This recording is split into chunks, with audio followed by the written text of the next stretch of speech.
There's a conversation you've been avoiding all day. Not with your spouse, not with your friend, not with the person who hurt you. With yourself, because somewhere between the alarm going off this morning and right now, this exact moment, lying in the stillness with the ceiling above you and the weight of everything pressing down. You skipped over yourself entirely. You answered the texts. You showed up on time. You said, "I'm good," at least 3 times today, and meant it 0. And now the house is quiet. And, and everyone else is breathing slowly. And your mind is doing that thing again. Replaying, rehearsing, calculating, worrying, running laps around tomorrow before it even arrives. So, before you try to sleep, before you close your eyes and hope your brain cooperates, just stay here, not to fix anything, not to figure anything out, just to be honest for the first time since this morning. Lord, I come to you at the end of this day, not with a speech, not with my Sunday voice, not with the version of me that everyone else got today. I come as the one who's left when the lights go off, and there's no one to perform for. And honestly, I don't even know how to summarize what today was. It wasn't tragic. It wasn't miraculous. It was just heavy in a way I can't fully name. The kind of heavy that doesn't come from one thing, but from carrying 30 small things that nobody sees and nobody asks about. The dishes, the decisions, the $signs that don't add up. The text I reread 4 times trying to figure out if someone was upset with me.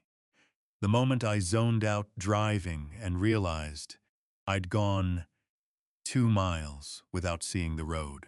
The conversation I smiled through when inside I was somewhere else completely. Father, I want to thank you for this day, and I mean that. But I need you to know, my gratitude tonight is tired. It doesn't have energy for a highlight reel. My thankfulness is the kind that shows up barefoot, with messy hair, and just says, "I'm still here. You kept me." That has to be enough tonight, because it's everything I've got. Thank you that I didn't fall apart in front of the people who needed me to be steady. Thank you that the worst moment of today, the one I keep replaying right now, didn't actually destroy anything, even though in the moment it felt like it might. Thank you for the ordinary mercy I almost missed. The green light when I was already late.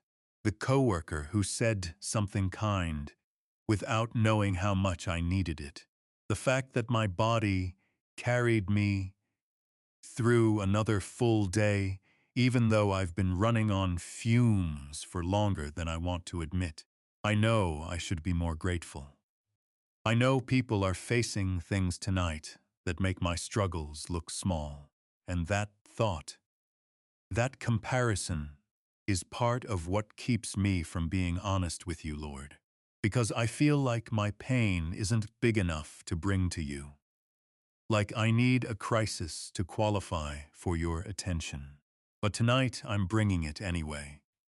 Not because it's big, because it's mine, and it's real, and I can't carry it into tomorrow.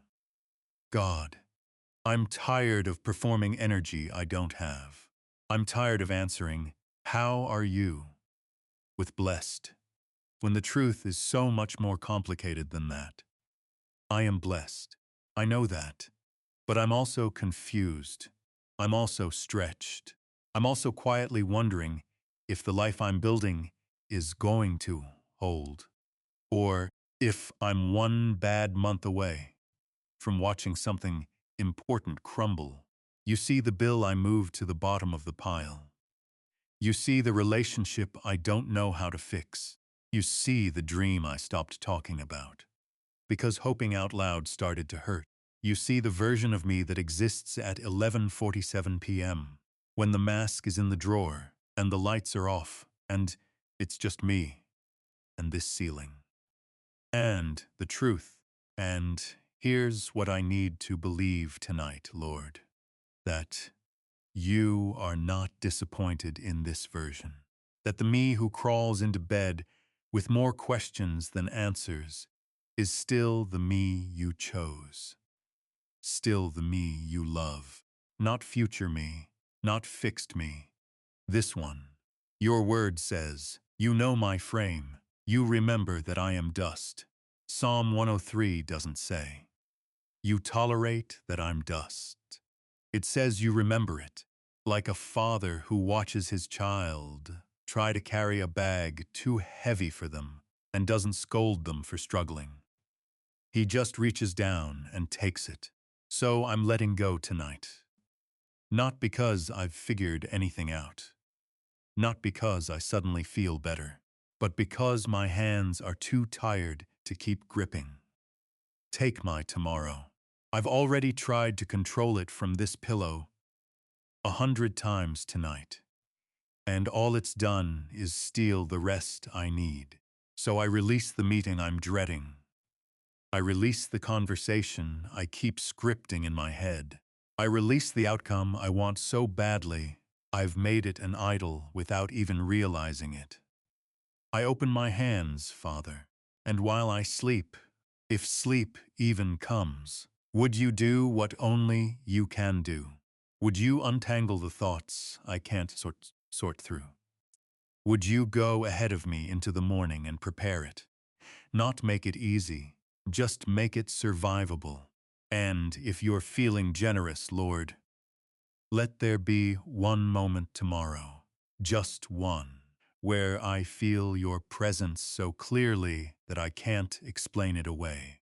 I'm not asking for a sign. I'm asking for you. Cover this room tonight, not just from danger, from the despair that creeps in at 2 a.m. when the house is dark and the doubts get louder. Stand between me and the lies that say I'm falling behind, that I've missed my window, that everyone else has it figured out. Those voices are loud, Lord, but I've heard your voice too, and yours is the one that called me beloved before I ever produced a thing. So I close this day, not because it was good, not because it was bad, but because it was yours.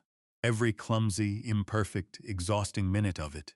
It was a day you gave me, and I lived it, not perfectly, but fully, and I'm giving it back to you now. Let my breathing slow. Let my mind stop solving. Let my body remember that it is safe, not because the problems are gone, but because the God who holds the universe is holding this room, this bed, this fragile and weary heart. I love you, not with energy, not with eloquence, with everything that's left. And tomorrow, when the alarm goes off and the world asks me to be strong again, remind me that I had this moment, this honest, unpolished, bare minimum, but completely real moment with you. That's enough. That's always been enough. If this prayer touched your heart, please type Amen in the comments. Don't forget to like, share, and subscribe. For more prayer, God is with you today and always.